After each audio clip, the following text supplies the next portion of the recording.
அதனால பெண்களாகிய நீங்கள்லாம் உங்க அண்ணன் அன்புமணி பின்னால நீங்க இருக்க வேண்டும். அவர் நல்ல விஷயங்களை தான் உங்களுக்கு செய்யணும்னு நினைக்கிறாரு, ஏற்கனவே செஞ்சிருக்கிறார். இன்னும் செய்வதற்கு நல்ல விஷயங்களை பெண்களுக்கும் குழந்தைகளுக்கும் நம்ம குடும்பங்களுக்கும் செய்வதற்கு அவர் காத்து கொண்டிருக்கிறார். அவருக்கு வாய்ப்பு ஒண்ணுதான் வேணும். அந்த வாய்ப்பை பெண்களாகிய நீங்கள் எல்லாம் அவருக்கு அளிக்க வேண்டும் என்று உங்களை எல்லாம் நான் அன்போடு கேட்டுக்கொள்கின்றேன். அவர் பின்னாடி அன்புமணி அண்ணன் பின்னாடி நீங்க எல்லாம் இருக்க வேண்டும் என்பதை நான் உங்களை எல்லாம் அன்போடு கேட்டுக்கொள்கின்றேன். ஒற்றுமையாக இருங்கள். இந்த சட்டமன்ற தேர்தல் வருதா, இன்னும் நிறைய புதுசா நான் கேள்விப்பட்டேன். டிவி கொடுப்பாங்க, ஃபேன் கொடுப்பாங்க எல்லாம் கேள்விப்பட்டேன். ஏதோ எல்இடி டிவி என்னப்பா,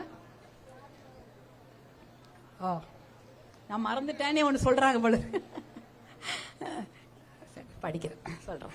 அதாவது புதுசாக எல்இடி கொடுப்பாங்கன்னு ஏதோ நான் கேள்விப்பட்டேன்.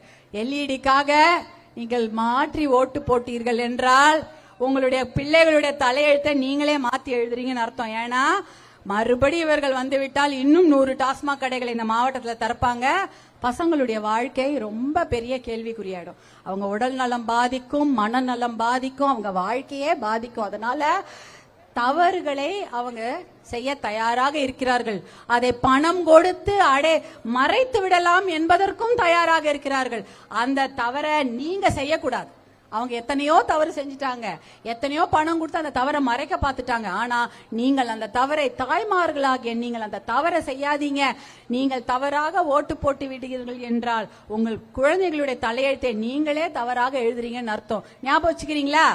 உள்ளாட்சி இப்ப சட்டமன்ற தேர்தல், இது உள்ளாட்சி தேர்தல் வருது. எத்தனை பேர் கவுன்சிலர் ஆகணும்னு ஆசைப்படுறீங்க? வார்டு கவுன்சிலர், மாவட்ட கவுன்சிலர், ஒன்றிய கவுன்சிலர். உள்ளாட்சி தேர்தலில் 50% இடஒதுக்கீடு பெண்களுக்கு தான். நீங்க தான் கவுன்சிலர் ஆக முடியும், ஒன்றிய கவுன்சிலர் ஆக முடியும், வார்டு மெம்பர் ஆக முடியும், மாநகராட்சி கவுன்சிலர் ஆக முடியும். நீங்க தான் ஆக முடியும். வீட்டுல இருக்கவங்க எல்லாம் ஆக முடியாது. 50% பெண்களுக்கு தான். அதனால நீங்க எல்லாம் தைரியமா இருக்கணும். நிறைய விஷயங்களை தெரிஞ்சுக்கணும். என்னடா உட்காந்து இந்த அம்மா கிளாஸ் எடுத்தாங்களே அப்படின்னு நினைச்சுக்கிறீங்களா? அதெல்லாம் நினைச்சுக்காதீங்க. நிறைய விஷயம் தெரிஞ்சாதான் நாளைக்கு நம்ம பசங்களும் நம்மள மதிப்பாங்கம்மா. இல்லன்னா அம்மாக்கு என்ன தெரியும்? அதுக்கு ஒண்ணும் தெரியாது. நம்ம என்னமோ கற்காலத்துல பிறந்த மாரி, அதனால ஒண்ணும் தெரியாது அப்படின்னு சொல்லிவிடுவாங்க. அதனால அவங்களுக்கெல்லாம் நீங்க விஷயம் நிறைய தெரிந்து கொள்ளுங்கள். இந்த மாதிரி மெம்பர்லாம் ஆனீங்கன்னா உங்க தெருவுக்கு வேண்டியதோ உங்கள் பகுதிக்கு வேண்டியதோ நீங்களே நல்லா செஞ்சு கொள்ளலாம். இதெல்லாம் ஞாபகம் வச்சுங்க. இன்றைக்கு திருப்போரூர் தண்டலமூர்ல ஏதோ டாஸ்மாக் கட்டடம் கட்டுறாங்களாம். அதுல பக்கத்துல அது என்ன இது? நீங்க கேட்டது என்ன? ஒரு அரசு மருத்துவமனை வேணும்னு கேக்குறீங்க. இங்க பிரைவேட் ஹாஸ்பிட்டல் நிறைய இருக்கு, இங்க ஒரு அரசு மருத்துவமனை இருக்குதா? இல்ல. டாஸ்மாக் கேட்டோமா? நம்ம கேட்கவே இல்ல. எதுக்கு இன்னொரு புது டாஸ்மாக்? ஒரு கவர்மெண்ட் ஹாஸ்பிட்டல் ஏதோ ஒண்ணு கட்டிட்டு போங்களா. அதெல்லாம் கட்டல.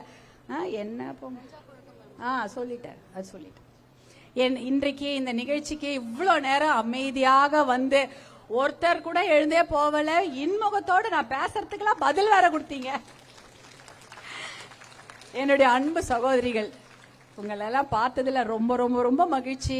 இந்த நிகழ்ச்சியை ஏற்பாடு செய்த என்னுடைய அன்பு சகோதரர்களுக்கும், உங்களுக்காக இந்த அன்பு சகோதரிகள் தான் கொடி பிடிச்சிட்டு போவாங்கம்மா. நீங்க எல்லாம் வீட்டுல இருப்பீங்க.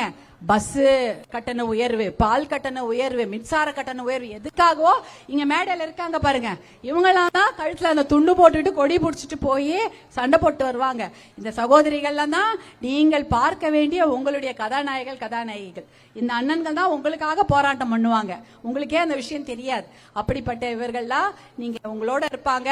நானும் உங்களோட தான் இருப்பேன். உங்க அன்புமணியும் உங்களோட தான் இருக்காரு. அவர் எப்பயுமே என்னுடைய சகோதரிகளான என்னுடைய கிராமத்துல இருக்கக்கூடிய தாய்மார்கள், என்னுடைய அந்த குழந்தைகளுக்காக தான் அன்புமணி இருக்கிறாரு. அதனால நல்லா ஞாபகம் வச்சுக்கோங்க. மருத்துவர் அன்புமணி உங்களுடன் இருக்கிறார். நீங்களும் மருத்துவர் அன்புமணியுடன் தான் இருக்கிறீர்கள் என்ற அந்த பாசத்தோடு உங்களிடமிருந்து விடைபெறுகிறேன். மிக்க நன்றி. இன்று